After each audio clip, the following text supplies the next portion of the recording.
1234. Garden Swords Team Sales.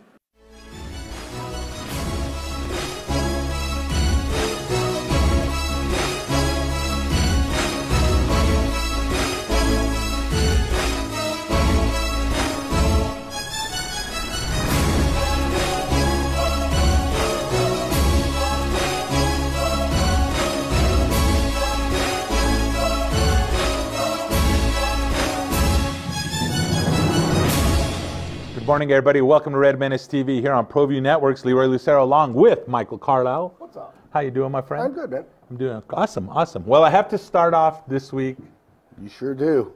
by going, oh, wise Michael Carlisle. You were absolutely right. I was incorrect.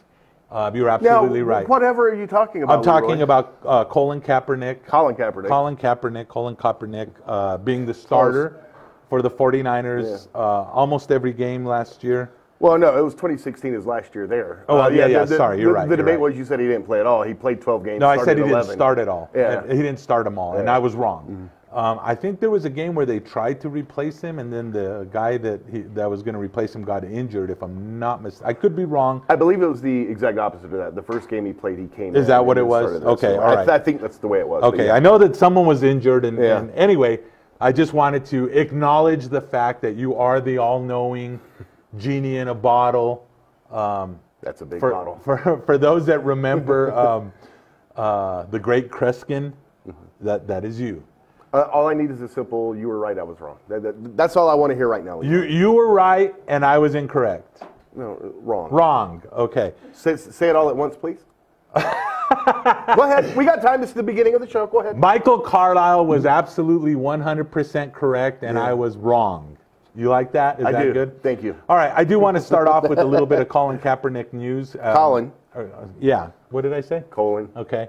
I guess what is the official letters for? AAF or AFA? AAF. AAF, thank you. Offered him a contract, is what I understood, which is weird because the reports came out that they barely had the money to make payroll, but they had offered him a large contract, one of the teams, and he had turned him down, and then it was reported later that day, or it might have been the day after, that he had settled his collusion case with the NFL. Yeah. He never reported it. It was, I guess, TMZ or whatever. How does TMZ get all these scoops? They're good. I mean, I guess they must have. If you make up enough stuff, some of it's bound to be true. I keep working on that, but it doesn't seem to work. I call you out on it. Yeah, you call me out on it. So, so they're saying somewhere in the area of $60 to $80 million. Well, more than TMZ reported the settlement. I mean, that's 100% legit. There's a confidentiality agreement, so we'll probably never know the exact number. It's been reported in the $60 to $80 million range. I've heard other people say that that's kind of on the high side, and that it might be more in the 30 to 50. Okay. But regardless, Kaepernick got paid a significant amount of money, and the belief was that the NFL had little to no chance of losing this. I think it's very curious that they decided to settle for such a high amount of money. And if you want to take the other side of it, I guess you can make the argument it's a little curious that Kaepernick settled rather than trying to see this through as well. Now, the other player, nobody ever talks about him, and I can't even think of his name. Eric Berry, thank you. He played. He eventually got signed. Right. And maybe nobody. But he got a settlement. He received a settlement as well. We don't know. Correct. As well. It is interesting that they went ahead and settled. Not sure why necessarily. My guess would be, regardless of whether or not they felt like they were going to win, just to get it out of there. Well, no, because you paid a lot of money just to get it out of there. But sometimes there are things you do in business that you don't really want to do, that you don't really want getting out. Not necessarily anything nefarious, although that could play into it as well, but just things that would be a bad look, or things you just don't want made publicly.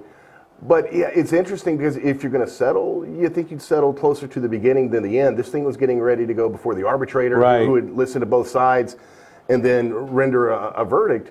So the timing of it, all of it is a little bit interesting, but at the end of the day, it's settled. To be quite honest, the kneeling stuff and all that largely went away last season. Right. You still had some players kneeling and doing that, but it didn't get anywhere near the publicity that it had over the last couple of years. Didn't the networks make a decision not to show that? Is that why? I can't remember exactly. Yeah, and that's probably the biggest reason it went away. If you don't see it, unless you're there in the stadium, out of sight, out of mind. Right. So yeah, I'm certain that. But the point is, the NFL had done a pretty good job of kind of making that go away, and so this kind of makes this aspect of it go away as well. Now the question is, does Colin Kaepernick get another chance in the NFL? Quite honestly. And that's what I was going to ask you. Yeah. Do you think he gets another? I mean, there's rumors swirling. I guess his lawyers say. Well, yeah, the rumors started by his lawyer. Yeah, I mean, that may be the Panthers or the Patriots. Okay. I'd like to see him get another chance. Quite honestly, I don't think he does. Wow. Yeah, I don't think he does either.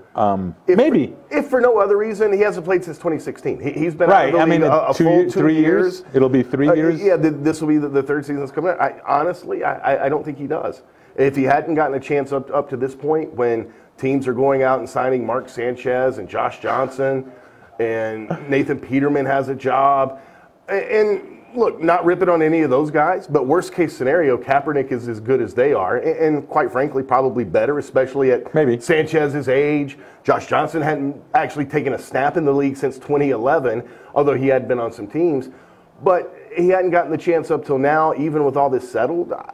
Honestly, I'd be a little surprised if he gets that chance. mean, you mentioned the Panthers and the Patriots. Well, Kaepernick's lawyer mentioned that. Oh, yeah, okay, sorry. I mean, you're quoting the lawyers. Yeah. I don't see why either one of those teams would want him necessarily. They both have quarterbacks that are settled there. Sure. I would think let's be Jacksonville. Honest. Well, Washington maybe. Look, the Patriots. That's always a good one to throw out there because they've taken chances on guys before. Brady's 42, but they're very happy for whatever reason with Brian Hoyer as the backup there. So honestly, I don't see that one happening.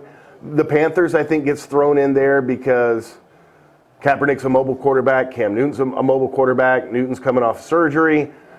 And that's where Eric Berry is, by the way, as well with the Panthers. So that one kind of comes out. I mean, anything's possible. And frankly, I'd like to see Kaepernick get a chance. I don't think it happens. Yeah, I'm with you on this one, and honestly, I mean, 2 years, 2.5 years without being in the league. What kind of shape are you in? Well, supposedly you're older. Sure. Supposedly he's in good shape and he's been working out because he wants to play. Sure. And he was hoping for the off chance he'd get a call. Realistically, though, you go 2 years without playing, your body starts to change. You're not used to taking those hits. You come back, you're more susceptible to injuries. You start eating donuts and. Well, maybe. I would.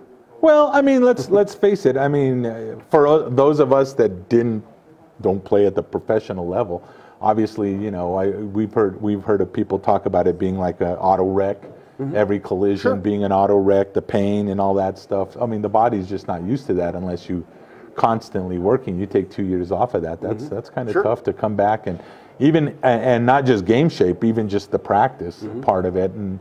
And so that's a little weird. A little bit other NFL news other than Kaepernick. Antonio Brown has parted ways with the Steelers. I don't think that was any kind of, or at least that's the Instagram. But that was the Instagram that came out. He met with Steelers ownership a couple days ago, and apparently it was a productive meeting. But at the end, they decided it's in everybody's best interest to move along. So the Steelers will now look to trade him. Who wants him? Well, even if you're not high on Antonio Brown, you've still got him top 5 best receivers in the NFL. Yeah, I would think so. You could make the argument he's number 1, but he's certainly up there. Certainly a top 5 receiver. A lot of teams will want Antonio Brown. Quite frankly, he's better off with the Steelers, and the Steelers are better off with him. Hence the reason the Steelers had the meeting to see if there's any way this could be worked out. The grass isn't always greener on the other side. I have a feeling, it's one thing to catch passes from Ben Roethlisberger. It's another thing to run routes and have Blake Bortles or Ryan Tannehill overthrow you constantly. So we'll hopefully that works out for Antonio Overthrow Brown. you? You're giving him a little too much credit. Don't you mean underthrow? Overthrow, underthrow, either way. Basically, they're not on target. So we'll see how that works out for him. And, look, the Steelers are going to want a lot for him. We'll see if they get what they're asking. But yeah, at the end of the day, if there was a way to make this work, it would have been, I think, in everybody's best interest. Obviously, at this point, it wasn't. So now you move along. Steelers done now? I mean, they lost their their top running back in Bell. Yeah, Now they Le'Veon lose their Bell. top wide receiver. Ben Roethlisberger is definitely on the downside of his career. I don't think he's a Tom Brady type that's going to hang out forever. He put up big stats last year, though. Yeah, I don't think he kind of did. I don't think they're done. Yeah. But when in consecutive years you lose top 5 running back in the league, and now you're going to lose top 5 pass receiver, that's tough. Yeah, that's a rough one to pick up. Have you watched any of the AAF? A little bit. What do you think? What do you think about it? I think I'll be surprised if they make it to the end of the season. Yeah, it seems it's kind of wild. I mean, because they're on CBS. CBS Sportsnet, NFL Network. And NFL Network, and I thought it seemed like when they were talking about it that it was on much more solid footing than it turns out to be. Now, granted, other than San Antonio, I don't think that they're getting much attendance, right? San Antonio's crazy. Yeah, look, it's hard. There's a reason no other league than the NFL has stuck around very long. Right. Everybody always points to USFL. USFL only played 3 seasons. Right. It's hard out there. And there was the rush with the AAF, and the XFL comes back next year. The AAF felt like it was very important to get going this year. Mm-hmm. The XFL wanted to take their time and make sure everything was in place, and they did it right. The AAF pushes forward. They play this year, and after 1 week, allegedly, they couldn't make payroll and had to, basically, for all intents and purposes, they sold the league to the owner of the Carolina Panthers. He invested $250 million into the league, and he's now the chairman of the AAF. It's basically his league now. Right. In an effort to make it through the season, basically they sold the league. Do you see something like that? Do you ever see? Because I know that we talked. If you remember the World League, what was it called? World League there in Europe. Yeah, which was actually NFL backed. Right. So they at least had solid financial backing, but even then, after a few years, the NFL's like, you know what, this just isn't. It's just not working. Do you see ever the NFL having a feeder system, or is it just too easy to use the NCAA? The NFL does have a feeder system. It's called college football. Yeah, I was going to say, is it just they're just going to continue to rely on college football and what goes on there? I don't. No. I really don't. And look, the AAF, if you like it, that's great. Like I said, it was cool seeing Jarrell Presley. Sure, I haven't hated what I've watched. Right. But the fact of the matter is, how many players, and we're 2 weeks in now, so if you've watched a lot of, how many players have you seen that you're like, you know what, that guy could be playing in the NFL this fall? Because I got to be honest, I haven't seen a one. Yeah, it's it reminds me of, speaking of college football, a school like UNM, current UNM, going and playing some of like the top P5 teams, and it's like you'll see a player or two that might be able to hang for a quarter, and then they fade out. To me, it's a lot more like watching Division II football, which don't get me wrong, good. There's nothing wrong with that. And if you like the AAF, by all means, continue watching it. I don't think it has long-term viability. Yeah. Honestly, even though I'm a wrestling fan, I don't think the XFL does either. Although I'll certainly be. Why is he bringing back the XFL? Has he said? Is it just a vanity thing, or, I mean, has there been a reason why? Honestly, I think, and this is just me, because Vince McMahon is a bit of an egomaniac. Right. It didn't work, and he felt like it should have worked, so he wants to try to make it work this time. Don't be surprised. Some would say that the WWE is no longer working. Those would be some who don't know what they're talking about. They don't own stock in WWE. Right. Don't be surprised if he doesn't bring back the World Bodybuilding Federation at some point. Another thing, remember that he tried that back in the day and it failed miserably? Yeah, I don't know. He thinks there's a place for it. And look, maybe there is. But 1 weekend, and you saw the problems the AAF has had. Mm-hmm. And they've got good people, running that. Bill Polian, a longtime NFL executive, Charlie Ebersol, the son of Dick Ebersol, the legendary television executive. They've got good people running that league. Mm-hmm. They just had money problem, and that's always going to be the issue for leagues like this. Certainly, you get the $250 million of cash influx from the owner of the Carolina Hurricanes, and hopefully that sustains them. My guess is at some point they're going to be in the same situation again. You've got more money going out than is coming in, and at some point in time, the money runs out. Yeah. Why don't we take a quick break? We'll come back with Micah Frankel, and then when we come back, I'd like to discuss the latest news in Lobo Sports. We have Paul Krebs And that former Lobo. Yeah, and that kangaroo court or whatever, we could talk about that. We also want to talk about the New Mexico legislature really talking about even more money for UNM, and it seems like both President Stokes and Eddie Nunez are still saying no. I'm wondering if they're just trying to hold out for more cash, or... Are you a state legislature? Because the state legislature seem to be the only people who care about this. And you. Yeah, well, yeah, I mean, there's it's like you have this fear that soccer is going to be brought back, and that somehow is a shot at you specifically. Dude, let it go. Yeah, I'm not going to let it go. We'll take a quick break. We'll be back because Alden's going like this. All right, Mike.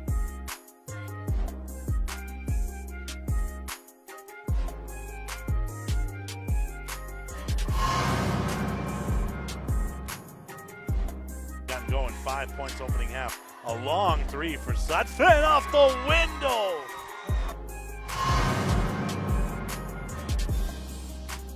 His debut with the B-52s. Shot on and scored.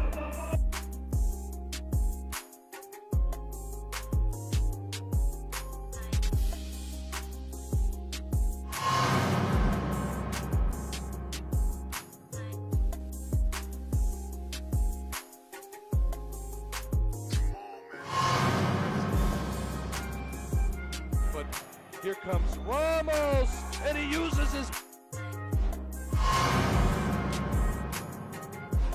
Three yet. Chavez. Oh. On the layup, yes, counted and one.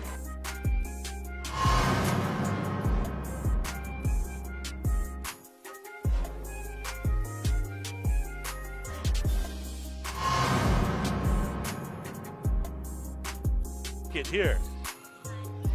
Shoot on the drive, he dribbles through and he gets the roll.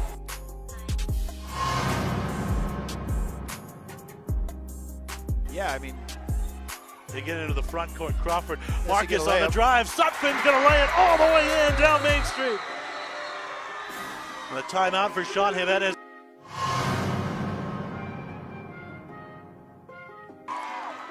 If he was more aggressive, and the hammer for Jalen Munn.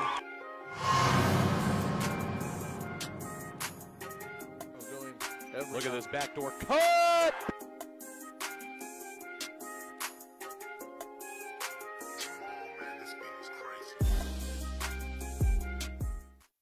At Gala Chevrolet, our master technicians service every make and model no matter where you purchase your vehicle. But that's not all. We also provide certified service on every GM model. So if your car's been acting a little funny lately or something just doesn't seem right, don't wait. Bring it into the most modern service facility in the entire state and let us make sure that you're driving a vehicle you and your family can depend on. Service done right the first time, every time, right here at the all-new Gala Chevrolet.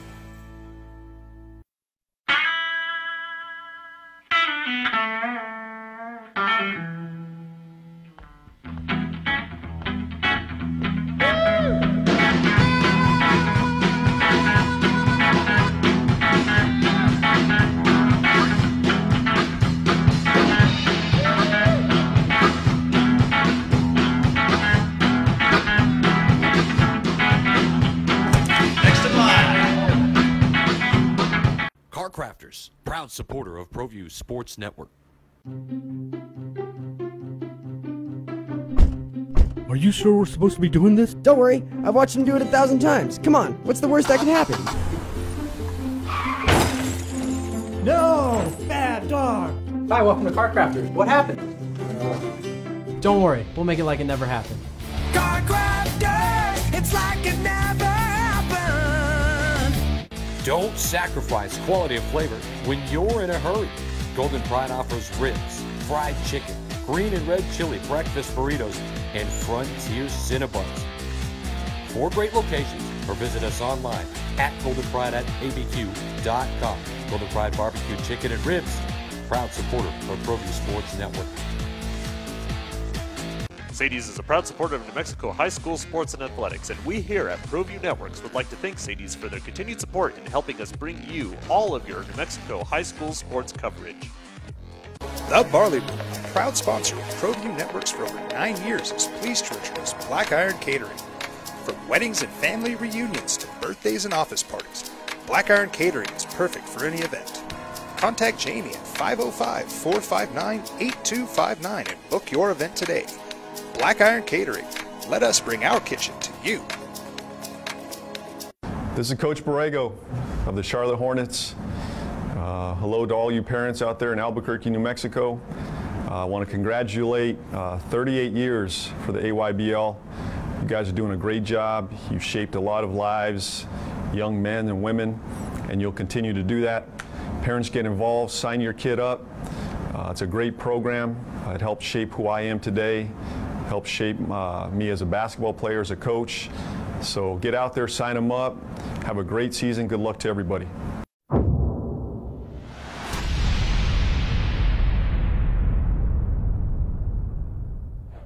Welcome to the place where we talk about people getting punched in the face. This is Cage Minds. I'm Micah Frankel. As always, we have a ton to talk about.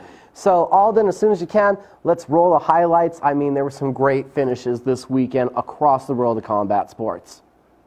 Right hook upstairs, lands on Start off with LFA. Stevenson. We got heavyweight action. One big right hand leads to the ground and pound, and Patrick Martin takes out undefeated, well, no longer undefeated, Byron Stevens with that vicious follow-up ground and pound.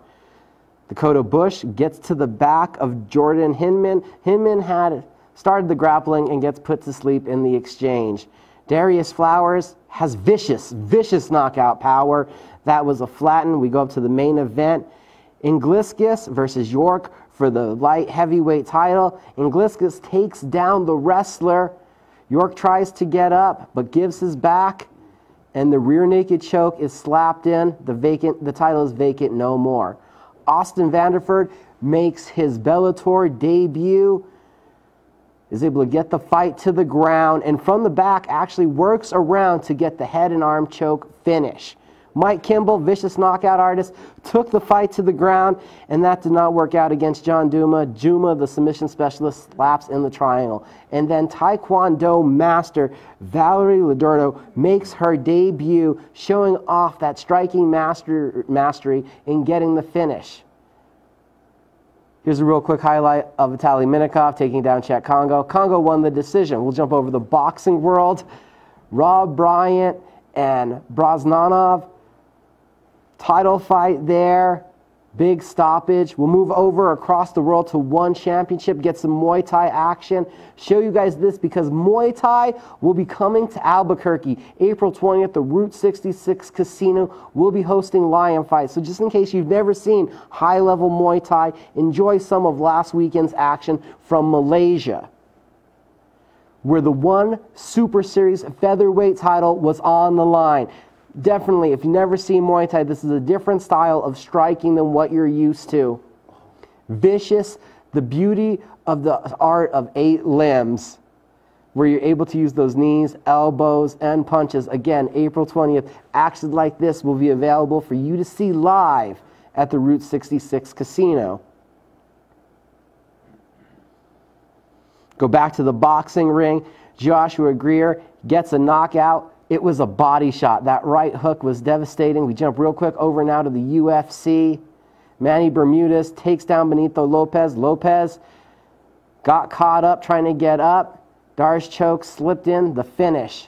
Vicente Luque, Brian Barberena. This one was a banger. You can see that left hand right there. Luque stuns Barberena. Barberena comes back, dropping Luque with his left hand. Luque, though, not all the way out, would recover, get up, right hand, vicious knees, and finding the late finish in the 3rd round and continue his win streak. Con Gracie versus Alex Caceres, the Gracie family member, making a successful UFC debut. And guess what? The submission master gets the tap by rear naked choke. Then we jump up to the main event. It was only 26 seconds. Uppercut, uppercut, knee buckles, and Francis Ngannou puts a bitter end to Cain Velasquez's return to the octagon. Big weekend of action across the board for combat sports. LFA, Bellator, UFC results, including also Invicta FC results, all up at cageminds.com. And now this weekend, we can look forward to a lot of great action. I think we have a slideshow real quick so we can get to that. World Lithwei Championships is coming to UFC Fight Pass tomorrow night. I'm talking about bare knuckle Muay Thai. This is where they just wrap the hands and they go for it. That's on Fight Pass. You also have one championship called the Greatness in Singapore. Anthony Njokuani and Nikki Holtzkin are both going to be in kickboxing action. Lightweight Grand Prix semifinals, not to mention Stamp Fairtex defending the 115-pound Super Series kickboxing title against American Janet Todd. You have Combate America action on Friday night from Fresno, California. Pablo Soriano and Anthony Avila in the main event. Zoila Frosto versus Jamie Navarra in the co-main event. That is on DAZN. Combat Jiu-Jitsu on UFC Fight Pass, a 4-man heavyweight tournament. The field has completely changed from what was first announced, but go check it out if you've never seen the art of Jiu-Jitsu mixed with open hand palm slaps. Also Friday night, you can turn on Access TV for LFA 61. Brendan Allen defending the middleweight title against Moses Marietta. CageMinds.com. We have an interview with Brendan Allen up, not to mention Nate Jennerman, who's also going to be on that card up in Minnesota. In the morning, Saturday morning, Seoul, South Korea on DAZN has Road FC 52, Shamil Zarov and Mansour Benamari battle for the lightweight title. That is, again, if you have DAZN, there's MMA action early in the morning.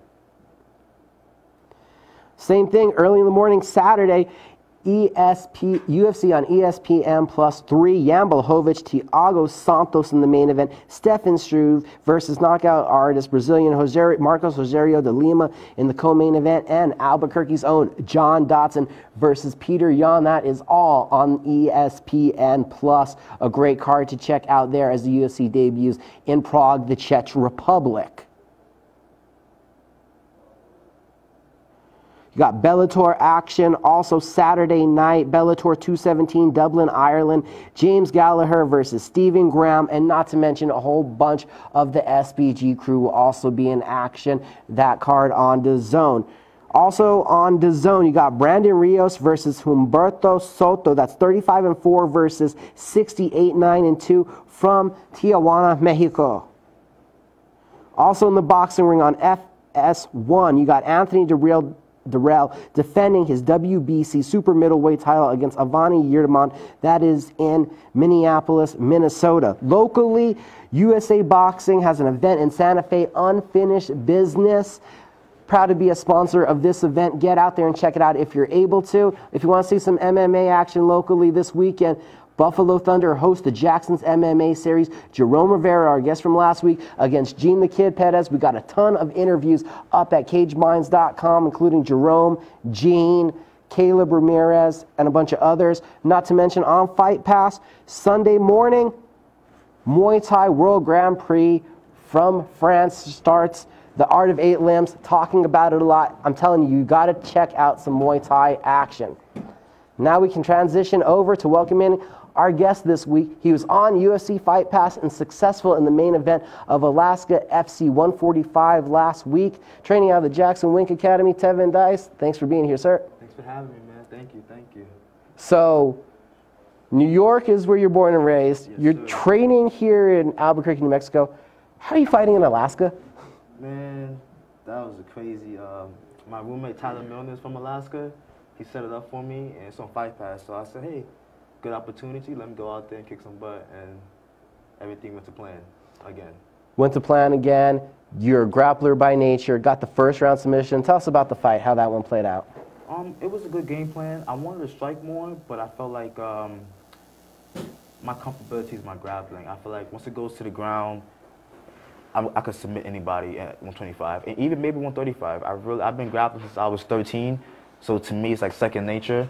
I have good striking, but you know, I got cut. I don't want to get cut no more. I'm a pretty boy, so let me get it down to the ground and finish it early, and luckily it happened early. Tell us about that lineage, those grappling roots. Where'd you start off at? Started out wrestling, high school, and then one of my teammates was at Renzo Gracie in New York City. So I was like, hey, man, I like the UFC. I want to grapple. So at 13, summertime, I started going to Renzo Gracie. And, you know, I was in high school, so I couldn't really afford it. So Henzo said, hey man, if you're coming while you're off of school or in summertime, train all you want for free. And I was like, that's so cool, man. So since I was 13, I've been training with those guys, from Henzo in New York City to Henzo's in the Bronx, Henzo in Yonkers. I met Harry St. Ledger there, who's a double judo black belt and a BJJ black belt. And I was like, you know, he moved out here. And I was like, Harry, I want to come out there. And, you know, I was already having a beautiful amateur career. So I was like, I'm a good grappler. I'm serious. Take me out here and show me what's like the best gym in the world is like. And now I'm here and, you know, doing my best. And doing pretty good, actually. So. Right, 3-1 now as a professional. How much did you learn from that one? Oh, I learned everything from that one. You know, I didn't really lose a lot. I still haven't lost a lot, and I'm still young. So I was very immature and very, very cocky. And I was coming off of a great amateur career, like finishes. So I thought that I could beat everybody's ass. I thought, I thought I could beat everybody's butt, and I thought that, you know, I thought I couldn't be finished. You know, when you don't lose, you don't know that you could lose. So I figured, you know, it was gonna be a first round finish, and I didn't really do cardio. Now I do cardio, hard cardio, 2 times a week. You know, I would have never done that if I didn't lose. So when I lost, I was like, you know, I never got finished. It was a 3-round fight, but I felt like if I didn't get tired, I could have finished that fight. It was upper weight class too, so that had to do. He was pretty big and strong, but I don't want to give no excuses. I lost, and I feel like I only lost to myself because I didn't really take it seriously enough. After I took it seriously, my last 3 fights been 3 finishes in the first round. Where were those changes? How have you taken it more seriously? What was put into action? Well, I shouldn't say more seriously because I've always taken fighting serious. I've always wanted to be, you know, a serious professional fighter. I've always been good. I just felt like, you know, I kept winning. So every win that I did prior to that loss, I got more and more cocky and more mature. So to that point when I got that fight, I thought I was gonna beat him so easily that, you know, I was drinking soda the night before, I was hanging out the night before. You know, that's what I mean. I wasn't taking it seriously, as if like I was training my butt off and I was training hard and, you know, everything like that. But I felt like when that fight came, I was so cocky of like, hey man, it'll be a first round finish, that I was eating chips the night before. You know, I don't think I even drank a gallon of water that whole night before the fight to rehydrate. You know, I didn't, because it was upper weight class. I didn't have to weigh in that much, so I was like, hey, I could party and I could do whatever. And then second round came, and I was like, oh my God, I'm so tired. I don't know what's going on. So, you know, those thoughts ran through my head, and I was like, yeah, I know I messed up big this time, but you know, but what also I took from that fight too, I was so tired in round 2. He was coming forward a lot, but not one time I thought about quitting. I thought about, you know, going down. I was like, all right, I'm gonna get my butt beat for these 3 rounds, and I'm gonna, you know, reevaluate myself and come back stronger.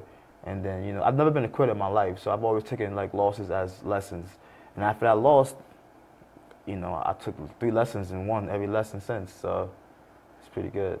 And yeah, what's the biggest thing that you've learned or figured out through this win streak? You could be confident, just can't be cocky, and you got to put the work in. Like, you know, my cardio has been good. It's just that I've never made it out the first round to test it. So I've always thought I don't need to do conditioning and all this stuff.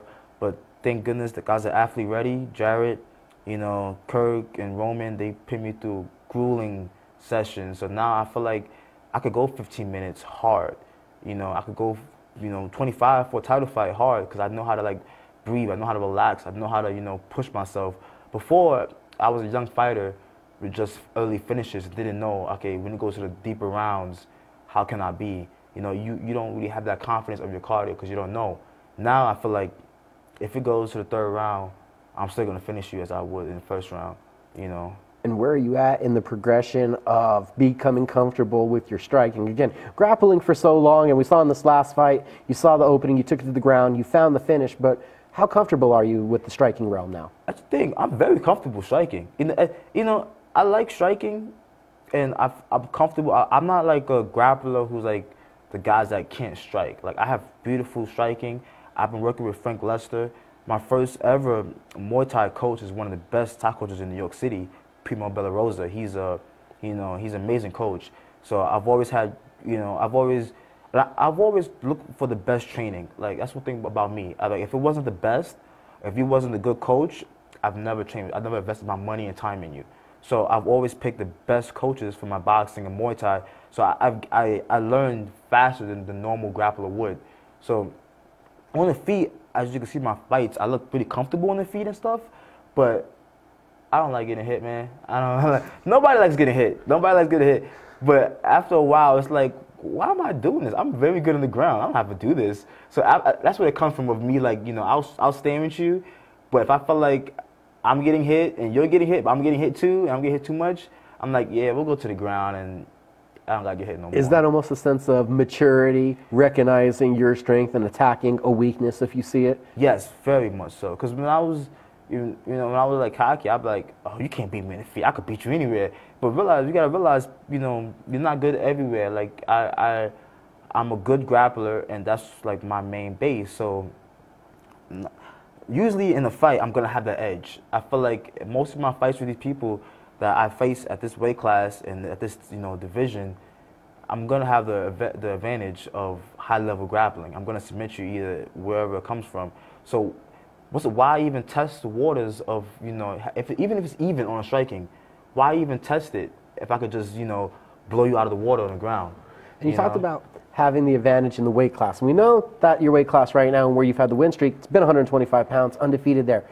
With the changes that we're seeing and feel like that's coming from the top, has that changed your perspective on what weight class you want to be competing in the future? Yeah, man, it's scary now for us. I don't know.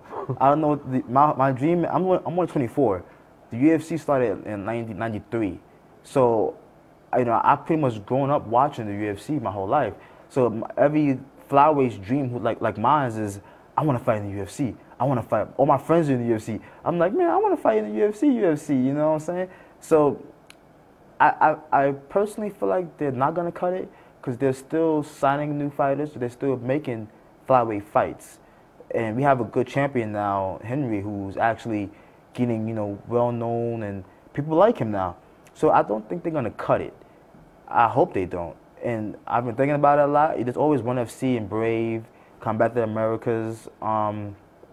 But, you know, for me to go 135, it wouldn't be much of a weight cut, but I will have to get bigger. But I have the height for it, and I have the technique for it. You know, it's just putting on the weight, the right size, the right way, and then having the cardio to match it. Because everyone at 35 is, I think we're fast at 25, but they're kind of on the same speed level, but just bigger. So I figured once I put the weight on the right way and I'm still strong and have my same speed, I'll be fine. It really doesn't. I grapple 35s all the time. It's not like, you know, in the gym it's different than when you cut weight and you fight night, you come back, he's like 10 pounds heavier than me on fight night. It's different, but I feel confident sparring with those guys at 35. Coming off the win last week in Alaska, you fought up there a couple times. As far as your goals, where you're at right now, what's next for Tevin? I want to heal up. I hurt my foot, and I got a cut on my eyebrow in my last fight, so I probably won't train for about 2 weeks. But after that, I want to get back in there, get my weight back down, and I want to fight April or May. You know, hopefully middle April, early May, and I want to get, you know, 4-fight winning streak going, 4 finishes. And I want to get on Dana White's show because they're still having flyweights on Dana White's. On the Contender Series? Yeah, either one. Looking for a fight too. I don't even care. Okay. You know, they have, they still have flyweight fights. So if I get on that show, I would, you know, I'll make it worth it. So that's my goal. 3-fight win streak. You guys got to see him here first. Tevin Dice, thanks for joining me this week. Guys, we'll be back in a minute with more RedMenace TV. Homeowners in New Mexico since 1989. Selected as Best Custom Home Remodeler for 3 consecutive years by readers of the Albuquerque Journal. We're also your exclusive provider for top home improvement brands like Renewal by Anderson, 4 Seasons, Blaze King, and many others. Founded and headquartered in Albuquerque, Dream Style Remodeling is family owned and now employs more than 500 people across the southwestern U.S. In fact, we've helped more than 60,000 homeowners improve their home in New Mexico, Arizona, California, Idaho, and West Texas. We're committed to providing a superior customer experience. We've earned 4.6 stars with hundreds of online reviews and have an A+ with the BBB. Dreamstyle Remodeling is a proud supporter of UNM Athletics. Visit our beautiful 10,000 square foot showroom at 1460 Renaissance Boulevard across from Sam's Club, or dreamstyleremodeling.com to make your home remodeling dreams come true. Get into the game with Garden Swartz Team Sales. They have everything you need, from screen printing, embroidery, and digital printing services, high school letterman jackets, and all high school and club uniforms, and individual and team apparel with the most reliable brands like Speedline, Rawlins, and Wilson. And don't forget to check out the latest F7 Shut helmet. It's all at Garden Swartz Team Sales. Give them a call, 505-884-1234. Garden Swartz Team Sales. At Gala Chevrolet, our master technicians service every make and model no matter where you purchase your vehicle. But that's not all. We also provide certified service on every GM model. So if your car's been acting a little funny lately or something just doesn't seem right, don't wait. Bring it into the most modern service facility in the entire state and let us make sure that you're driving a vehicle you and your family can depend on. Service done right the first time, every time, right here at the all-new Gala Chevrolet.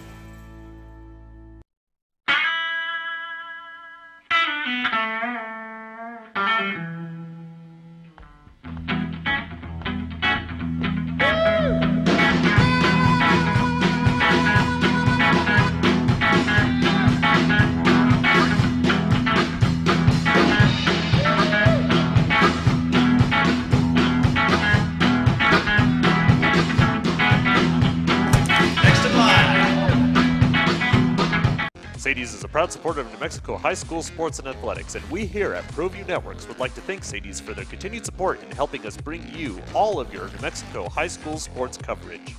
Hey, welcome back to RedMenace TV. Hey, I really enjoyed that interview with Tevin Dice. It was spectacular. I thought it was funny when he was done. He has that butterfly on, and I said, hey, I really like that butterfly.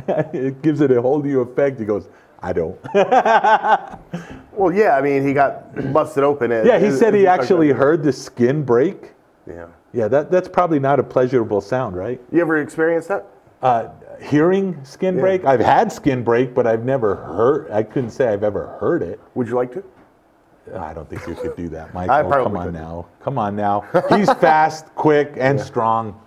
I don't think you're quick and fast. You might be strong. No, but you're soft, so it wouldn't be that hard. Hey, I don't know how this is a transition, but this week in Lobo Sports, as the Lobos turn, Paul Krebs, we mentioned last week that he was indicted. I guess they brought him into court. Was it the wrong courtroom or the wrong paperwork? What was it? All the necessary paperwork had not been filed, yeah. And it was misfiled, correct?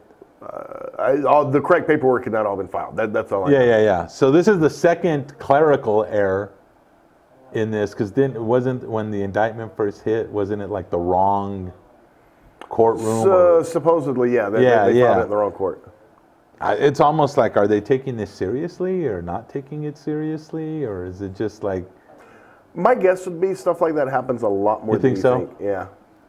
But okay. yeah, maybe it's you never wanted to happen. Yeah, it's more high profile. Yeah, I was going to say, you got this high profile case. They've gone through. You spent a year and a half, 2 years, whatever it is. Yeah, it's been a long time. A lot of money. Yeah. And resources. Sure. And it's like your scalp, if you will, your trophy, one of your trophy cases. Scalp, ouch. Well, I mean, you've heard it before. This is your scalp, and you're filing it in the wrong place with the wrong paperwork. That's probably not a good thing. But you're right. Maybe it does happen more than anybody knows. Any thoughts on any of that? Anything new? Anything that you kind of come up with or think? How do you think this goes? Or do you not care? Oh no, I absolutely care. Okay. I'd be a little surprised if this actually goes through goes to trial. Mm-hmm. My guess is they wind up with some sort of settlement. He probably pleads to something. Lesser. Look, Paul Krebs isn't going to jail, if that's what you're asking. That's not going to happen. Yeah. But he's not going to the big house. No. No Paul Krebs redemption or anything like that. Shawshank. No, no. He's not going to have to crawl out of the sewer tube or anything. Although I thought about making Trujillo stand outside the Metro Detention Center last week to see if they brought him in, in the orange jumpsuit and the cuffs and all. Which didn't happen either. It wasn't going to happen. Right. No, he came in. That would have been fun. Sporting the goatee. Now, he had that goatee when he was here the last time, right? Probably, yeah. When we interviewed him right before. I have no idea. Right before his, what was it again? Retirement? Yes, he retired. Right before his retirement, I think he was starting to grow. I got a hard enough time keeping up with my facial hair. I don't have time to keep up with other people's. My first thought was, well, that's not Paul Krebs. That's evil Paul Krebs. The goatee. Nice. Yeah, I like it. Back in the day, that's how on TV, that's how you could tell whether it was the good guy or the bad guy. Yeah, well, that reminded me, I don't know, were you ever a Star Trek fan? No. God, okay, all right. So there was one point where Spock was clean shaved and the evil Spock, like you said, he had the goatee. Yeah. That's how you knew that was the evil Spock, yeah. It was like, wow, that dude's bad. Mirror, I believe, was that's how much of a weirdo I am when it comes to Star Trek. Hey, the other great news of the day, possibly great news, and it depends on how you look at it. And I don't know, I guess part of it you mentioned during the break, are you part of the New Mexico legislature? Because you and them seem to be the only ones that care. Mm-hmm. But I guess... and Jeremy Fishbein, he cares. Yeah, he cares. And it seems like Nunez and Stokes care too. But basically, to go back, there's an article written today, I want to make sure and give credit, was that Steve? No, it was Dan McKay and Dan Boyd that talked about the new House bill that has gone through the House. It's the budget bill. And part of it was that they were offering the University of New Mexico, I believe, $4.2 million with the condition that they bring back the 4 sports that were cut, men's soccer, the swim teams, women's beach volleyball, and the ski team. Right. Correct? Can I stop you right there for a second? Yes, please. And for those who don't know, Leroy's a college student, so I'm assuming you're pretty good at math, right? Yeah, a little bit. Okay.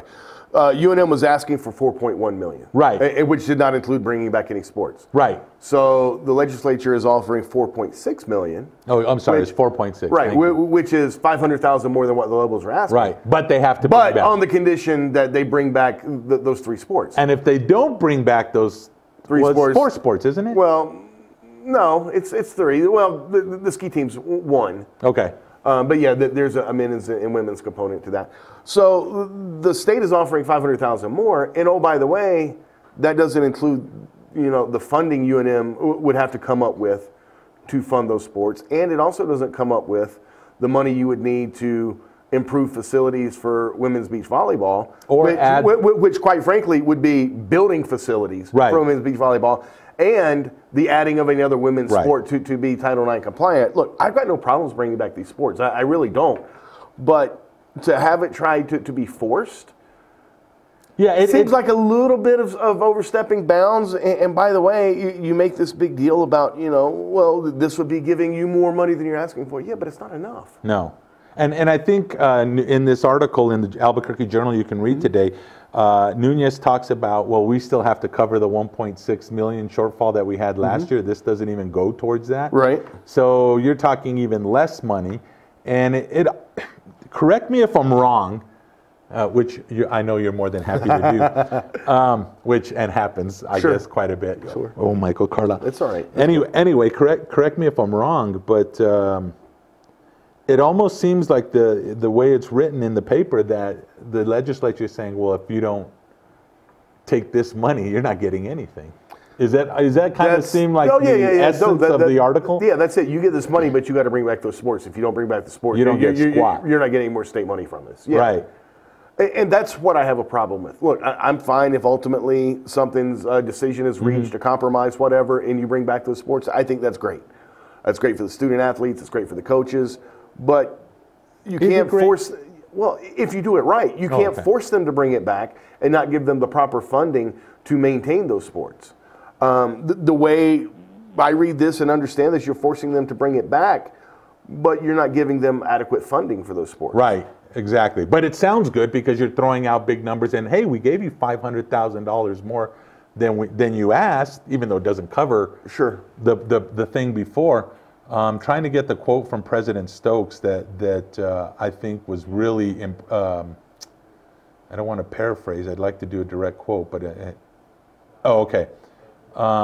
They asked her about this and says, "We have tremendous needs at UNM, very important priorities," Stokes said, "and it would be hard for me to make the case that reinstating a sport is a top priority for the University of New Mexico." I think being sports fans and obviously you and the radio here on TV, and everything else, we kind of live in this sports bubble thinking that that UNM is the whole idea is we're cutting the sports, but she's basically making a case there, at least what I'm reading into it, is that, hey, this, we can forget about the sports. This is about the university. We need the money there, not about the sports. Well, yeah, it's not about forgetting the sports, but yeah, if you're looking at the university as a whole and how money can best be used in additions and subtractions, at the top of the list probably is not adding sports. And I think that's the point she's making there, and I think she's absolutely right. At the same time, and yeah, we do live in a sports bubble, and certainly we look at this more from a sports perspective. Mm-hmm. With all due respect to these sports teams, part of the reason they were chosen to be cut, and this may upset some people, but these were more fringe sports. These were the less necessary sports. And that's not meant as an insult to anybody, but in the grand scheme of things with UNM athletics, I mean, that's just the way that this was determined. And I don't know I think we could even reach further than in the scheme of UNM athletics. I think we can talk about this in athletics as general. Well, it depends on the university. Whether we want to think about this or not as sports fans, collegiate sports is business. Sure. You have to have some sort of money or show some sort of benefit for keeping these things in there. You're going to do a cost analysis. Sure. And that's what they did. Look, all due respect to skiing, there's 36 universities that have ski teams in the country? That ain't a lot. Right. How big is that? Women's volleyball, brutally honest. Beach volleyball. Beach volleyball, women's beach volleyball. The only reason UNM started a beach volleyball team was to buy themselves 4 years because they weren't Title IX compliant. Right. But that showed they were making an effort, so they get a 4-year grace period. That's the only reason women's beach volleyball was started. The soccer team, that is a tougher one because soccer is very popular among people. In the grand scheme of things, you look at UNM soccer, it doesn't play in the Mountain West. Mm-hmm. It played in Conference USA. Doesn't bring any revenue. The travel expenses, well, there are a lot of sports that don't bring revenue. But the travel expenses were more because you're going back east, you're longer flights, longer travel. And at the end of the day, when you're looking at it or other sports that you're contemplating to cut for both financial and Title IX reasons, at the end of the day, some of those other sports they were looking at play in the Mountain West. It's vital to have those sports to keep a good relationship with the conference. And unfortunately for soccer, it got chopped. Now, if soccer comes back, am I upset? No, I think that's great. I like Jeremy Fishbein. I think he's a fantastic coach. He's a decent guy. But when you have to make tough decisions, and now the state coming in and trying to force something without seemingly the adequate amount of financial resources to make this realistic and to make this long-term viable really seems short-sighted and kind of grandstanding on the part of the state legislature.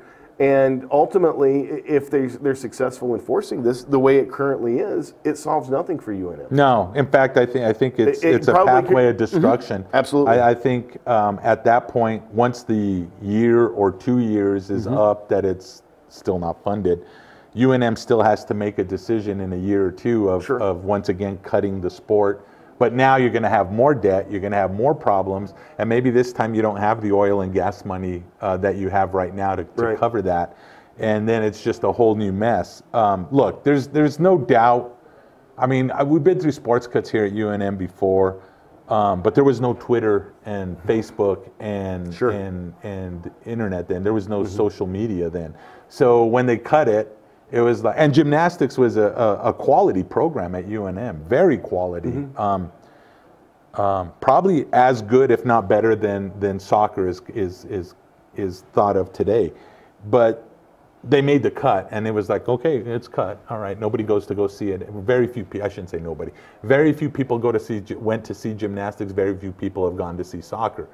So it's just, but with the social media aspect and everything else, it turns into a big deal. The reality is, like you said, if it's gone, I don't think anyone cares, especially with the advent of the United coming in, and the runners up in Rio Rancho, and then if the Souls stick around, I believe they're trying to still stick around. I believe there's enough for soccer fans to go and see. Collegiate soccer is not doing well across the nation. Professional soccer, yes. Youth soccer, yes. But the argument can be made that collegiate soccer isn't doing well. As far as financially and support-wise, is that enough for the cost to keep it? I don't know. Yeah. I just don't know. It's an interesting I think thing. the answer to that is no, because UNM's already made that decision right, yeah. once, you know? And I also have to wonder, you know, because in listening and the way this is all going, are Nunez and Stokes just trying to play in the art of the deal and trying to get more money out of the state legislature instead of the 4-point? Well, if the state's going to force UNM to reinstate those sports, yes. Yeah. I don't think they're just necessarily just trying to get more money, because if you look at the 4.6 versus what they had been getting, it's quite a significant increase. Until you factor in, well, now bringing back the sports. But to get it, you got to bring back these 3 sports. And then if they give it to UNM, then what about schools like New Mexico State, Eastern New Mexico, Western New Mexico Highlands, New Mexico JC? Are they entitled to more money now too? In this bill, the Aggies would get more money. They would be getting $3.4 million, which is up from $3.1 million a year ago. Now, that's not the increase that the Lobos would be getting, but they would be getting more money. Yeah, but they're not being asked to add sports. Well, they haven't cut any sports recently either. So. I thought they cut the equestrian team or the rodeo team or whatever. Yeah, they brought it back for 1 year. Well, no, they brought it back. They got funding for it somehow or another. Oh, private funding. Yeah. Private funding. Yeah. So I don't know. Like I said, it's a whole mess. I agree with you in what you're saying. It does feel like almost like they're strong-arming Nunez and Stokes. It sounds like Nunez and Stokes don't want to be strong-armed. I think I don't blame them for that. Yeah, and I'll tell you what, it's crazy when you have the people that are on the front lines, the professionals that are doing this for a living. They made this. They didn't just all of a sudden come up one day and say, "Hey, let's just cut these 4 sports." Right. They did their due diligence in the entire thing. For Lundstrom and Mo Martinez and Michelle Lujan Grisham, who aren't really there, haven't been really doing all the studies, to come and just say, "Well, we're just going to throw money at it and that'll fix it." When the people that know what's up are saying, "No, it's not enough." That's, like you said, I think short-sighted and ridiculous is the thing to do. Can we just move on now? I mean, give UNM the money they need to fund the sports they want. You don't have to give them the 4.6 or whatever, but give them something because they deserve to have it, and let's move on. Yeah. So next week, you're going to be in Las Vegas. Yes, UFC 235. John Jones. John Jones takes on Anthony Smith. Yeah. Who's going to win? John Jones. Oh, yeah. Assuming we actually have the fight. Sometimes could they move you? God forbid I had to drive to Los Angeles again. Sometimes when I go out for John Jones fights, those fights don't always happen, and they don't always happen at the original location. I've experienced both of those things. So, John Jones defends his light heavyweight title against Anthony Smith. Tyron Woodley puts up the welterweight title against Cameron Usman. It's going to be a really good card. A lot of fun. Awesome. Well, for Micah, for Michael, and Alden, this is Leroy Lucero. We will see you in 2 weeks. God bless you all.